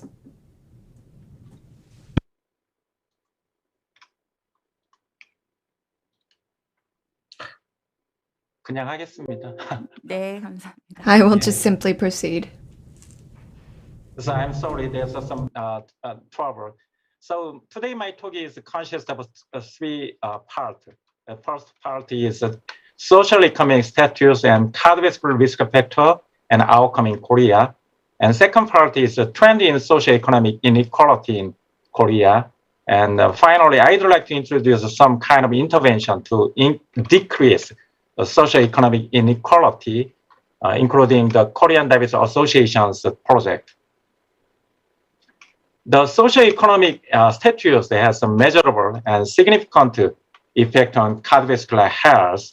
So the biological, behavioral, and social risk factor prevalent in disadvantaged individuals accentuate the link between SES and CVD. And there are several markers of socioeconomic status, such as the income level and the educational attainment and employment status and environmental factor. But as you know, there are some difference between location and culture. That means that the London and Copenhagen and Seoul cities, the culture are also different. This slide shows socioeconomic status and obesity published in Korean Obesity Society. And this, the pink line indicating the proportion of the prevalence of in female, and the blue line, the blue box indicating the prevalence of male. So as you can see, this is the less than elementary school graduate. So as education level decreased, the prevalence of obesity increased, and this phenomenon is much prominent in female. This is the prevalence of obesity by household income. In all adults, especially in female, the prevalence of obesity became higher as the household income became lower. And this slide shows the changes in prevalence of diabetes in Korea in the recent 7 years. And the prevalence of diabetes was 11.8% in 2012, and nowadays 30.8% in 2018. And this slide shows the prevalence of diabetes by family income, and the quintile 1 indicating the lowest family income. The prevalence of diabetes is higher in people with low family income, in men and women. And this is a relative combined effect of socioeconomic status and diabetes mortality. The both low socioeconomic status and diabetes are important risk factors for mortality. However, little is known about their combined effect and relative contribution to the mortality risk. So we investigated this relationship. We enrolled for the 153,000 subjects who were over 13 years of age from 2003 to 2004 and were followed up until 2010. And SAS group were categorized into 3 groups: the highest 30% as S1, and middle 40% as S2, and lowest 30% as S3. This non-DM means non-diabetes, and S1 means the high social economic status. This bar indicating the cardiovascular disease incidence rate. As you can see, in diabetic patients, the cardiovascular incidence rate is much higher, is about 2-fold. But there was no difference regardless of the socioeconomic status. But the mortality rate, cardiovascular mortality rate is different story. As you can see, the diabetic patient with the low socioeconomic status, the highest cardiovascular mortality compared to other group. And interestingly, the diabetic patient with high socioeconomic status, the mortality rate is comparable to the non-diabetic patient with middle or low socioeconomic status. The second part is the trend in socioeconomic inequality in Korea. Several years ago, we analyzed and published this data, the trends in socioeconomic inequality in 5 major cardiovascular risk factors for cardiovascular disease in Korean population. And using data from Korean National Health and Nutrition Examination Survey 2001 to 2014. The SES has shown inverse association with cardiovascular disease, and the previous study has shown the greater decline in the prevalence of cardiovascular risk factor among higher SES group and widened the gap among SES group over time in the United States. However, studies in England and Australia failed to provide a strong evidence the SES inequality in CVD risk factor has increased in a recent decade. The Korea, a recently developed country, has experienced a rapid socio-economic growth over the decade, and the gap in socio-economic circumstance has widened during this period. Therefore, it is expected the inequality in the health of Koreans is probably even greater.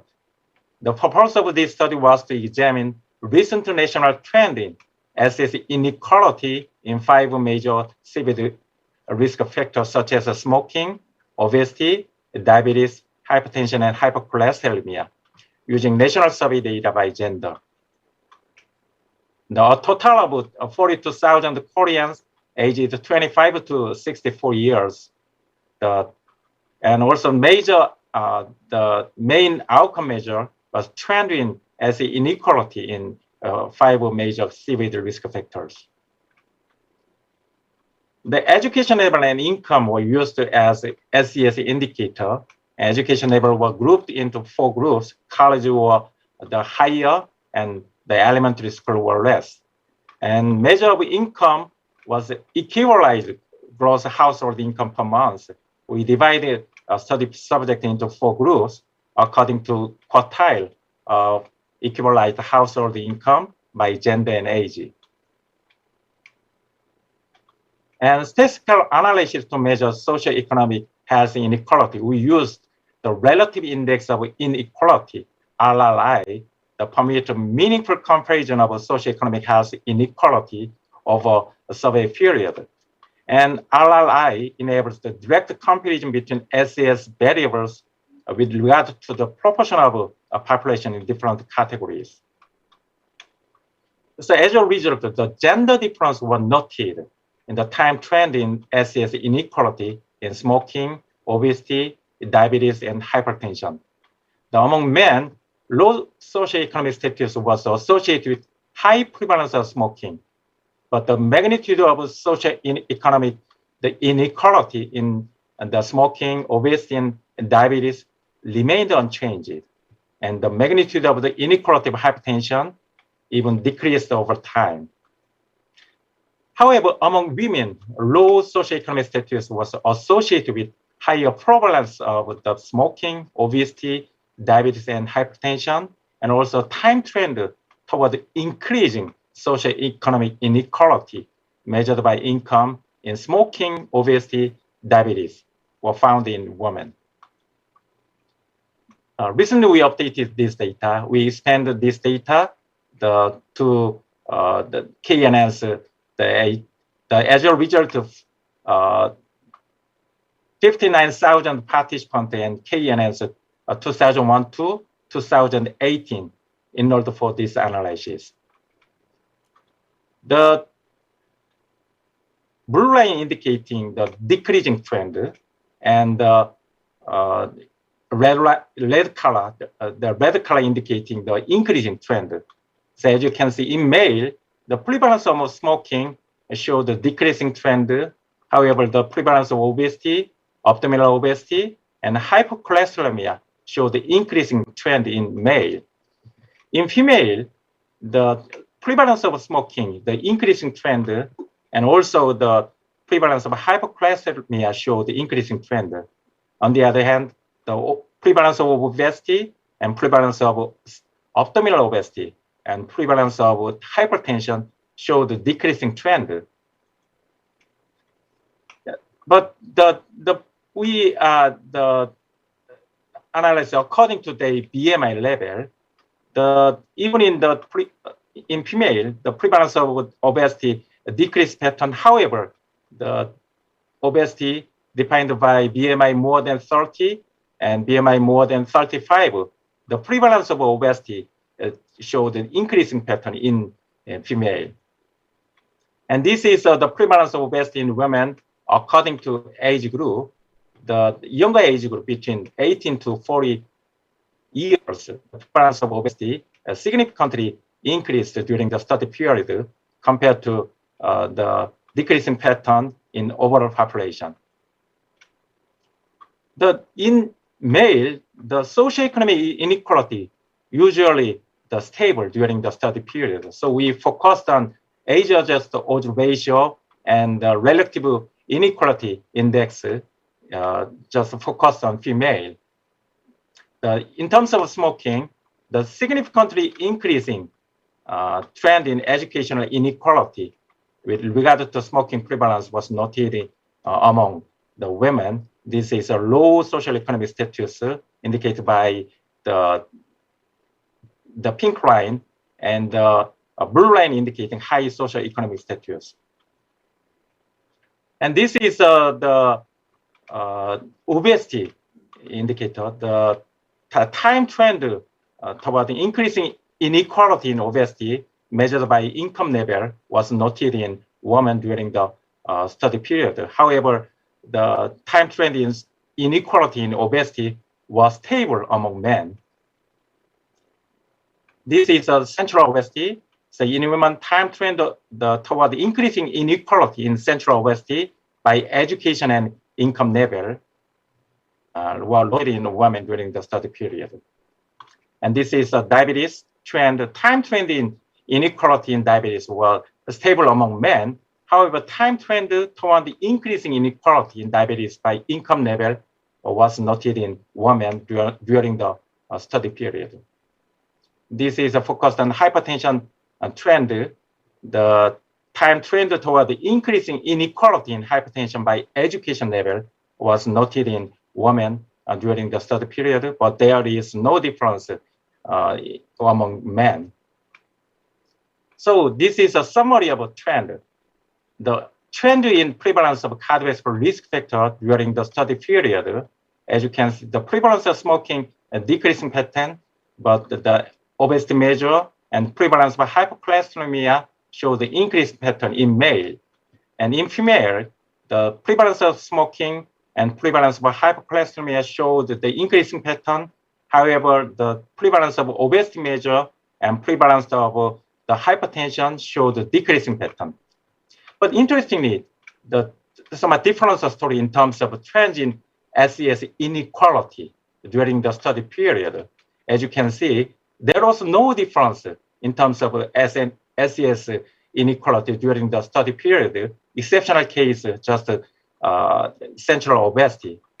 However, in women, the prevalence of smoking and obesity, central obesity, diabetes, and hypertension was the SES inequality as it widened during the study period.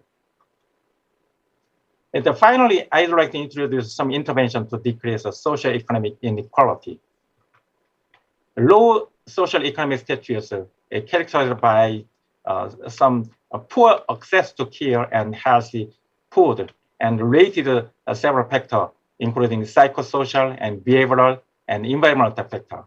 So we need more intervention, such as behavioral counseling and community-based program and health education or local and federal health policy.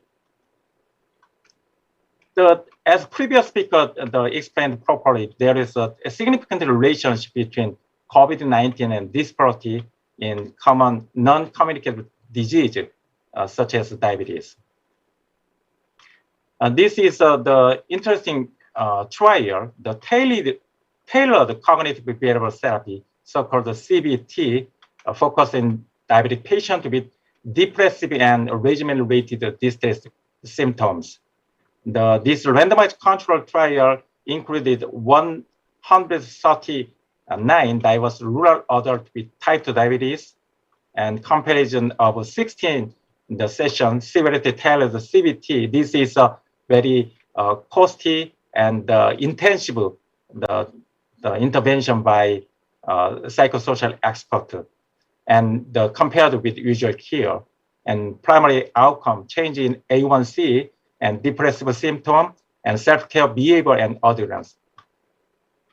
So after completion of the intervention, in intervention arm showed the improved their depression score and self-care activity score and medication adherence score. Even in there is a small difference in metabolic parameters such as A1C. But this kind of the cognitive behavioral therapy, CBT, as I told, very intensive and costly approaches. So alternative approach is needed, so-called the universal health coverage, such as behavioral activation, BA. The BA is a simpler psychological treatment than CBT and can be delivered by junior mental health worker with a less intensive, less costly training and with low less effect than CBT. So this kind of the behavioral activation, so focused on process of behavioral activation, negative cycle and positive cycle. So we recommend some kind of a scheduling and pleasurable meaning activity for individuals and daily based monitoring, mood and action, and individual setting goal, and as a result, overcoming barrier and additional skill training. So Korean Diabetes Association nowadays initiated this kind of IT support for Korean with low social economic status. This is a smartphone application to help community dwelling and diabetic patients with a low socioeconomic position, and psychosocial support through the application, and if needed, offline counseling is possible. And holistic care targeting both the psychological and physical status, and the intervention setting is a public-private partnership. So we call in Korean word 당당 care. 당당 means the diabetic patient with dignity, regardless of their social economic status.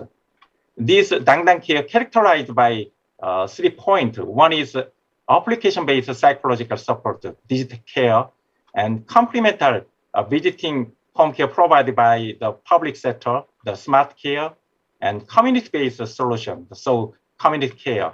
So personalized Medicare for community dwelling diabetic patient in low socioeconomic position.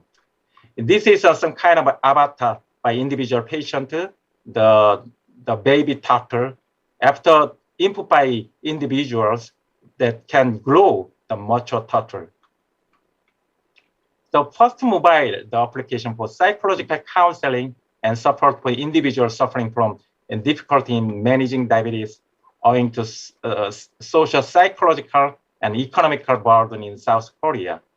So we developed in collaboration with clinical psychologists based on the behavioral activation program, BA program. And this program consists of a step-by-step guide to personalized diabetes care for 12 weeks. The 7th step of the BA program in 당당 care, step 1, education, diabetes distress and behavioral activation. Step 2, identifying and exploring daily activity. And step 3, planning value-centered activity. Step 4, reviewing action plan and activity. And step 5, problem solving, avoidance and rumination. And step 6, habituation of behavioral activation. And step 7, the prevention of recurrence of termination. We daily the check and feedback based on the mood diary. This is the public-private partnership. We are nowadays collaborating with Eunpyeonggu and Seochogu in Seoul City. So this is the study design of the 당당 care, the feasibility of intervention with a mobile application based on the behavioral activation program. We randomly assigned 2 groups. One group is mobile application, and the other group is usual care. The aim of this study was to investigate the effect of 당당 care on the improvement of psychological problem and diabetes self-management. The outcome consists of 3 parts. The first part is change in psychological problem. The second is changes in diabetes self-management. And finally, changes in glycemic control and lipid profile. So we enrolled the 62 participants and planning to recruit 124 individuals, assuming the 40% of dropout rate, because these individuals with the low social economic status. So we assume the high the dropout rate. And key inclusion criteria: adult aged 30 to 7 years with type 2 diabetes, and disadvantaged population, and mild to moderate depressive symptom, and able to read and understand Korean and use a mobile application. Key exclusion criteria is severe depressive symptoms. In conclusion, the socioeconomic status had a stronger impact on major cardiovascular risk factor among Korean women than men.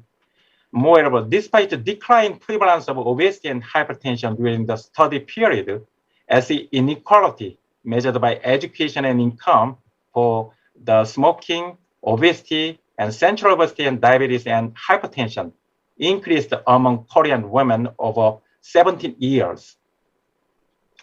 The overall finding of this study consistently showed health disparity according to SES indirectly indicated the need for social action to improve healthcare in people with low SES, limited access to the medical care system, and limited time for health behavior in people with low SES, resulting in poor metabolic parameter and eventually could increase the mortality risk of CVD. Considering the population-wide intervention, including tobacco and alcohol taxes, have effectively reduced the burden of common disease, we need more social intervention to reduce the burden of cardiometabolic disease from government and society, and to strengthen access to healthcare, particularly in low and middle income population. However, issue on health disparity, a global problem, and the current structure of health in terms of a public area is complex. So therefore, we need a national and intervention health policy program to improve health and to reduce the gap, health inequality, such as WHO Health Cities Project or Cities Changing Diabetes Project like this. After completion of our pilot study by mobile application to support the vulnerable patients with diabetes, we look forward to kind of IT-based approach for a patient with low SES being able to be extended and applied to other cities in the near future. Thank you for your attention.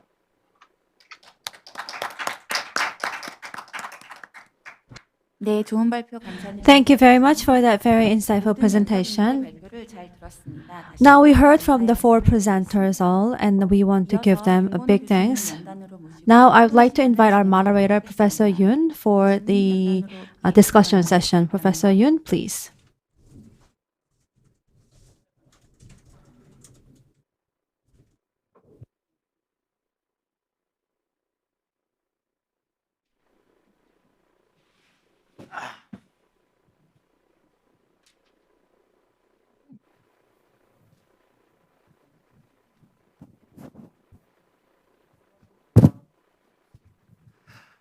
Thank you very much for very distinguished speakers. Now we had very informative and interesting talks from 4 different speakers with very interesting topic. If you have any questions in audience or even in the speakers, if you have any question or comments, please join us to discuss about these topics. I would like to start first because many people are thinking about it. I would like to ask to the Dr. Napier. Very nice to see you again through the screen. Nice to see you as well. Okay. So I'm very impressive. Already 42 cities joined to the city changing diabetes program. Is very impressive. And you are some leader of the CCD program. So do you have any plan or some idea how we can make a synergy of a CCD program in every other cities?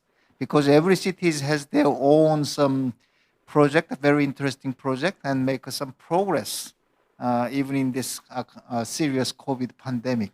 So you, as a leader of this program, you have to make some gathering some result and the plan for the future plan for the somehow making the synergy. Do you have any plan for that? Absolutely, and thank you very much for asking me about this. First of all, it's a great pleasure to see you again and to be in this really, really interesting program. I very, very much enjoyed all of the talks, and I was especially, with respect to your question, I was especially interested to see how you've managed, even within the context of COVID-19, to produce such really interesting information. You'll appreciate the fact that with so many cities joining Cities Changing Diabetes, we are really challenged, as Professor Yoon Kang-ho has just said, with trying to actually develop among our global academic network relationships between cities and how we can share our learnings. And of course, historically, the way we've done this is through our summits, which of course we had to cancel the last one as COVID emerged in 2020. And we're unable to do what we typically do, which is to meet together collectively. But in the meantime, as I only gave a few examples because of the limited amount of time that I had to speak. But in the meantime, what we've tried to do is we've tried to focus on what particular cities have brought to the conversation, and to do our best to publicize that at some level. And what if I could just say a few more words about what I felt today was, I was really very much impressed by the way in which your researchers have taken the question around the social determinants of health, and also indeed with Charlotte's presentation as well, to see how actions are taken around this, and for us to understand how incredibly important these things, such as income, education, family background, and so forth, how incredibly important they are, and especially as Professor Kim pointed out in his talk, how we can quantify these relationships between poverty and obesity, and what actually the impacts of that are over time. So that's one thing that I want to emphasize, is that even with COVID-19, we're really trying to do our best to share our learnings and to actually work with each of our cities to develop new projects with them as well that meet their specific needs. But the other thing is that and I only mentioned this briefly in my talk, but the other thing is that we've found in our work that while the social determinants are incredibly significant, what's harder to measure are these sociocultural factors that keep emerging, things like trust and mistrust, and the importance of social isolation, which Charlotte Gloomer also referred to as being very, very important, and what kinds of actions that cities can take, whether it's focus groups or whether it's having opportunities for people to meet collectively, or as what we saw with Professor Kim, the creation of apps that actually help us to stay in touch with more vulnerable populations. But these are very hard things to quantify, and especially when we get to things like the question of human agency and people's abilities actually to adhere to what we know is going to help them live with their diabetes more successfully and avoid complications. And finally, I think that what we're learning and sharing is how important it is to think about health inclusion. What actually do we mean when we talk about the health sector? And this is where taking the Health in All Policies agenda, I think, is really important. We're looking at things like housing and water and sanitation and transportation and the occupational factors, the level, in addition of obviously levels of physical activity and the kinds of food that we're eating, but looking at all these things together and how these compounding stressors and risk factors create an increased vulnerability, and what we can do to move health beyond the hospital setting, beyond the doctor's office, and into communities where we can actually have a great impact. And I think indeed, as the evidence shows, we're able to do that, and we're really striving hard to bend the curve on diabetes. And I really look forward to the time when COVID-19 no longer prohibits us from meeting, and we can share our findings face to face. Thank you. Thank you very much. Any other the questions from some audience? Dr. Park from in the Busan, maybe join with us. I heard your some voice when the starting the some Professor Kim's lecture. Do you have any question or comments on the lectures? He left. Did he left? Okay. The Professor Park left for another meeting. Okay. Okay. And don't you have any question or comment in each the speakers? Professor Yoon, I have question. Okay. Mhm. Can I have the question? Please, please. Yeah, Professor Dr. Napier, thanks for your nice lecture. And I'm wondering that when we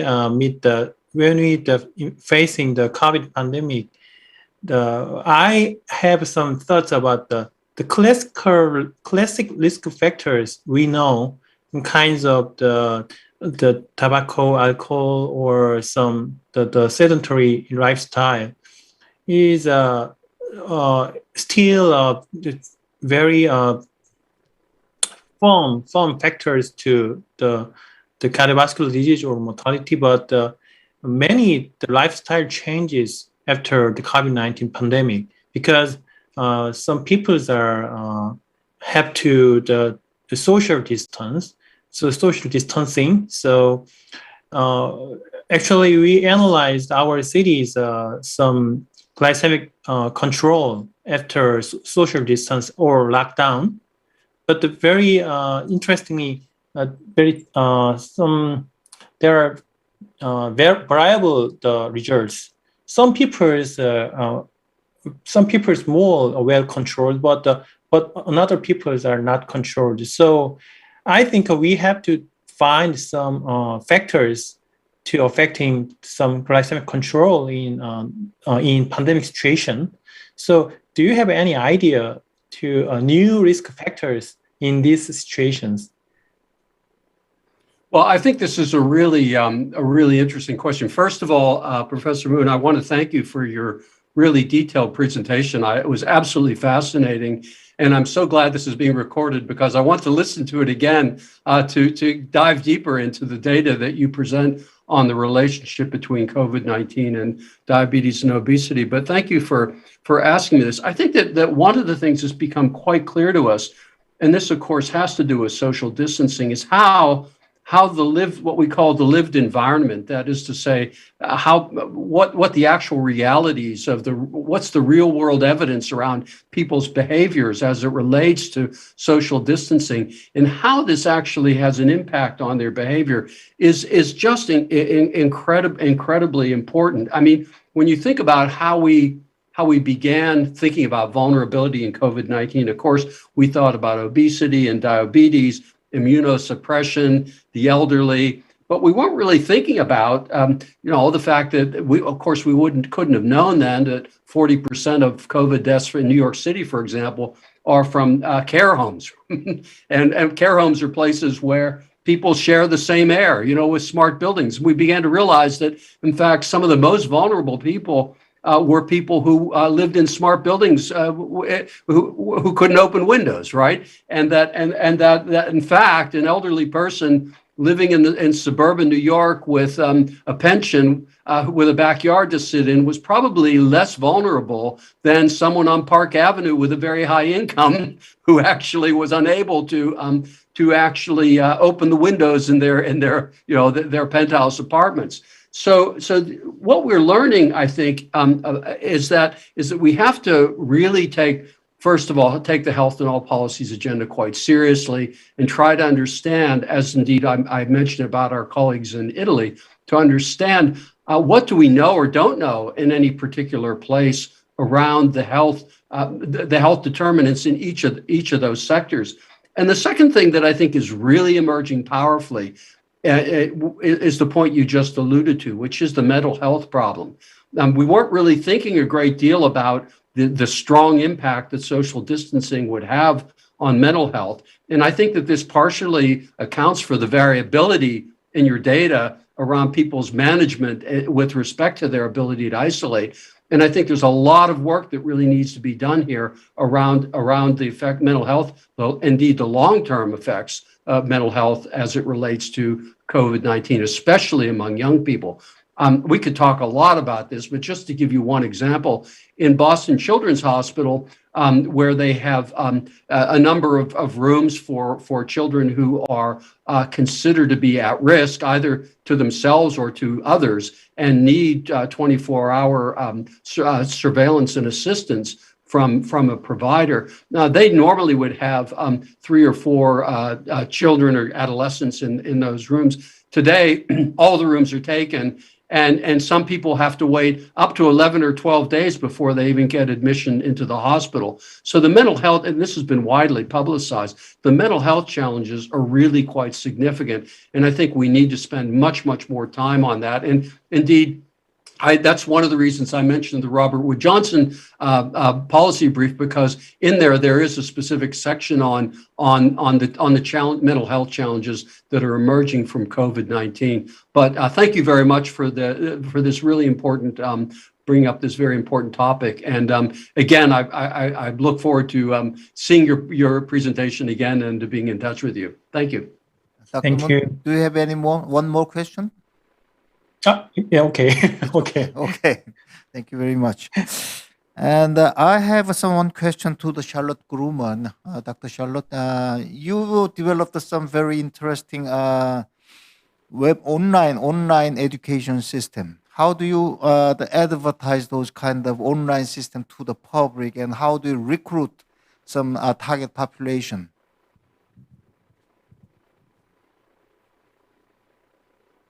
Thank you for the question. Actually, we are not recruiting the people into our center.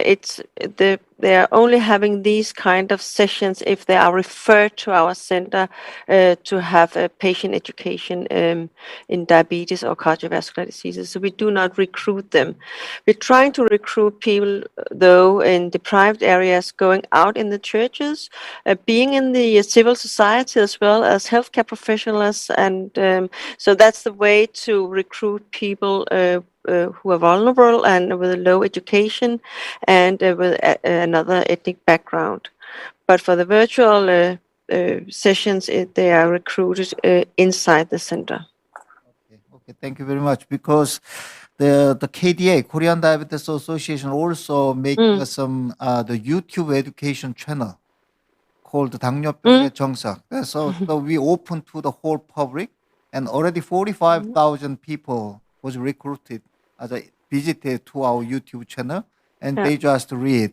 However, we don't know about what's the effect of education to that kinds of patients. So we also thinking about how we can evaluate the efficacy of this kind of some education system. Yes, and maybe I can comment on that, because we have also had other digital solutions going on in our center, but we closed it down because it was the wrong people on the digital solution. So I think it's really important to evaluate whether this decrease the social inequality in health, because the people who don't need so much, they can use your YouTube channel, but or do it increase the social inequality in health. That will be very important, I think, to evaluate. Okay, thank you very much. And Dr. Kim, in your research, we can find some very different the pattern in the male and female. According to the social economic inequality, cannot influence the same way in men and female. What's the important reason for the different kind of some response? Yeah, so there is some kind of cultural difference in Korean the people in male with high social economic status. They usually enjoy a lot of the meeting, the outdoor activity, and the lots of dinner and the heavy alcohol drinking. So they kind of the various activity may negative impact on their lifestyle, even in the diabetic patient with high social economic status. But that was in women, that is a different story. in usually the diabetic women with high social economic status really focused on the health itself, the more healthy diet and more exercise, and also think about their body shape. Okay. So as a result, there is some kind of difference in between men and women in Korean culture system. That's interesting interpretation. I assume that already many research was underwent in some Western countries. What's the result in the Western country? They also had some kind of this difference, sexual difference, or some they are very similar in each sex. How do you think, Dr. Kim? I don't know exactly that, but that is my just the previous memory. There is no difference in terms of the disparity in both gender. It's a very similar pattern, but as I told previously, in the United States, the gap was widened during the study period. Okay. That means the regardless of their gender, the diabetic patient with high socioeconomic status, their usual the CVD risk factor showed the decreasing pattern compared to the diabetic patient with low socioeconomic status, regardless of their gender. Okay, that's great. So, any other questions from some speakers or audience?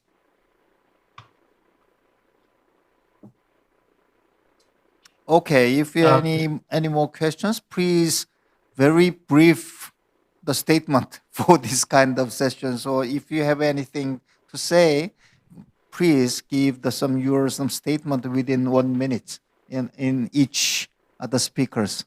From Dr. Nephew, could you start? I'm happy to, and I just want to say that it's been an immense pleasure being with you here today and learning about this really, really interesting research. And also, more importantly, is how we apply that research and turn it into action. And I'm really hopeful and eager, as Charlotte pointed out, that we are actually, there are benefits to COVID, that we've learned some very new things. And the question is, I think, not to forget these lessons as we try to move back into what we would call a more normal way of living. And also, while we are still in the midst of the COVID challenge, to think about not just think about a just return to former times, but also to think about what the future might look like and what it might mean to prepare, to be more prepared in the future for how stress and social stress can actually exaggerate inequalities rather than leveling them, so that next time around, those who are socioeconomically more challenged, those for whom compounding risk factors make it difficult, if not impossible, for them to manage their diabetes and obesity, so that these people see that there are actually ways of coping, so that those people who are living on the margins don't, as we say in English, fall through the cracks. But thank you very much. It's really been wonderful, and I look forward very much to seeing everyone in person sometime soon. Okay, thank you very much. And Dr. Grumer, do you have some closing remark for us? I will just say thank you for being at the meeting. I think we have to emphasize a lot of the social problems, relations in the population as well. And I was really impressed also on the Dang care study. Yeah. I would like to learn more about that, because we also work a lot with mental health and de-stress. So maybe when we meet again in real life, we can have some exchanges on how we do this really important work in our populations. Okay, we will share with you. We will share with you if we can have some chance. Dr. Moon? I would like to thank for all the audience and the speakers, and I learned a lot about new lessons. And I want to say that the inequality in health is problem, but I'm concerning about the inequality in health budgets from government, because this situation is very challenging, and the government want to use their budgets to the preventing the COVID-19 and the infectious disease. So I think I'm worrying about less budgets to the chronic disease like such as diabetes. But we learned that everything is connected. Diabetes is very closely connected with COVID-19 mortality and outcomes. So we have to claim, and then we have to mention about the importance of the diabetes or another kind of the obesity, metabolic disease is very important in the COVID-19. So I think we have to stand firm together for the new era after post the COVID-19. Thank you for saying thank you. Yeah. Great. Dr. Kim? Yeah, I'm really enjoying this meeting, this very valuable meeting. I learned lots of things from the wonderful speakers. And also thank you for the correct pronunciation, 당당케어, the grammar. So the 당당케어 is characterized by various points, as you told, the psychological and physical support for the diabetic patient with low social economic status. But I'd like to also emphasize this program is a public-private partnership. In Korean medical system, we usually provide the medical care by individual clinic, that is the private base. So the approach and public management in community level is very important. So Korean Diabetes Association that have a strong willingness to join the kind of public the program. So after completion of Dangdang Care, we'd like to extend our program to other the community area, including Seoul City and whole Korean community area. Thank you for everything. Not only for the Korea, we can extend to our some experience to the whole world. Thank you very much for distinguished speakers. We got the very nice the spirit from your some talk. I think we realize today the COVID-19 pandemic and also the socio-economic inequality greatly impact on the diabetic people in our diabetic patients. So we have to deeply thinking about how we can overcome this kind of some inequality on the some health inequality on our patients. It's not only depends on the patient themselves. We have to thinking about what the problem is, and we have to present this kind of research to the policymakers and the public too. And then we have to changing the city to improve our some the health inequality even in our some patients. Today is a very informative and valuable time for us, all of us, and I hope we have to make some very the close face-to-face meeting in the near future. Thank you very much for joining us. Thank you very much. Thank you. Thank you very much, everyone. This wraps up the discussions. And we're going to have the closing remarks. We're now seeing COVID-19 becoming even more serious as we're now, and there are 회의사를 영상을 통해 전달해 주셨습니다. 네, 영상 부탁드리겠습니다. 안녕하십니까? 서울특별시 시민건강국장 박유미입니다.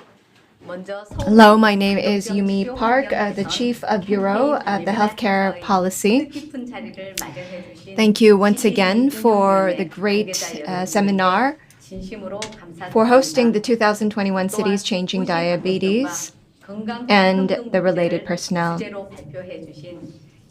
And thank you once again, Mr. David Napier, the Professor of Medical Anthropology at University College in London, Professor Moon Jun-sung, Ms. Charlotte Grumer, the Director of Center for Diabetes, and Professor Kim Shin-gon. And also, thanks to all of the audience for your participation today. Under the ever-changing COVID-19 situation, it is unfortunate that I was not able to participate in person. I hope that you will understand that I have shared a video. This inequality in the health system due to COVID-19 is emerging as a global problem. As COVID-19 is prevalent in various countries and classes around the world, various ethical controversies such as race or the gap between the rich and the poor are also emerging. To this end, thank you very much for the presentations on the health inequalities as well as the urban environment. Seoul metropolitan government is trying its utmost to overcome the COVID-19 as well as the inequality problems that is evident in the medical aspect. We will see to it that we are aggressive and proactive in overcoming these challenges. So I hope that the health experts, municipalities, as well as local governments will come up with various creative solutions to these problems. Thank you once again for your valuable time for us to reflect back on COVID-19 as well as diabetes. The discussions that we had today shall be implemented in the policies led by the Seoul metropolitan government. I hope that you will continue to stay safe and healthy during COVID-19 pandemic. Thank you. Thank you very much for that remark. The materials and the presentations will be sent to the Seoul Metropolitan Government so that it can be reflected in the policy-making process. Now, last but not least, I would like to invite Ambassador of the Denmark Embassy in Korea, His Excellency Einar Jensen, please. Thank you very much. Today we have had a very fruitful exchange of insights between Korea and Denmark, and a very important topic of diabetes and inequality has been discussed in quite a good level of detail, I would say. I think the topics has become of even greater importance, partly as a result of the COVID-19 pandemic, which has highlighted socioeconomic differences in our population. We saw some clear signs of being fairly well off or less well off and so on, and what that means in terms of dealing with diabetics. As mentioned several times today, it's evident that Korea and Denmark has many or share many of the same health-related challenges. Therefore, as close friends, I believe close collaboration is the right way forward and is beneficial for both parties in improving our respective healthcare systems. I also want to express my congratulations to Novo Nordisk and their partners for the very important work they do here in Korea. I look forward to the future collaboration and work to improve public health. Thank you to all who participated today in Korea, or from Denmark, or from UK. You've done a great job. You all deserve a big hand for your work here today. So thank you very much. 감사합니다, and a big hand to everybody.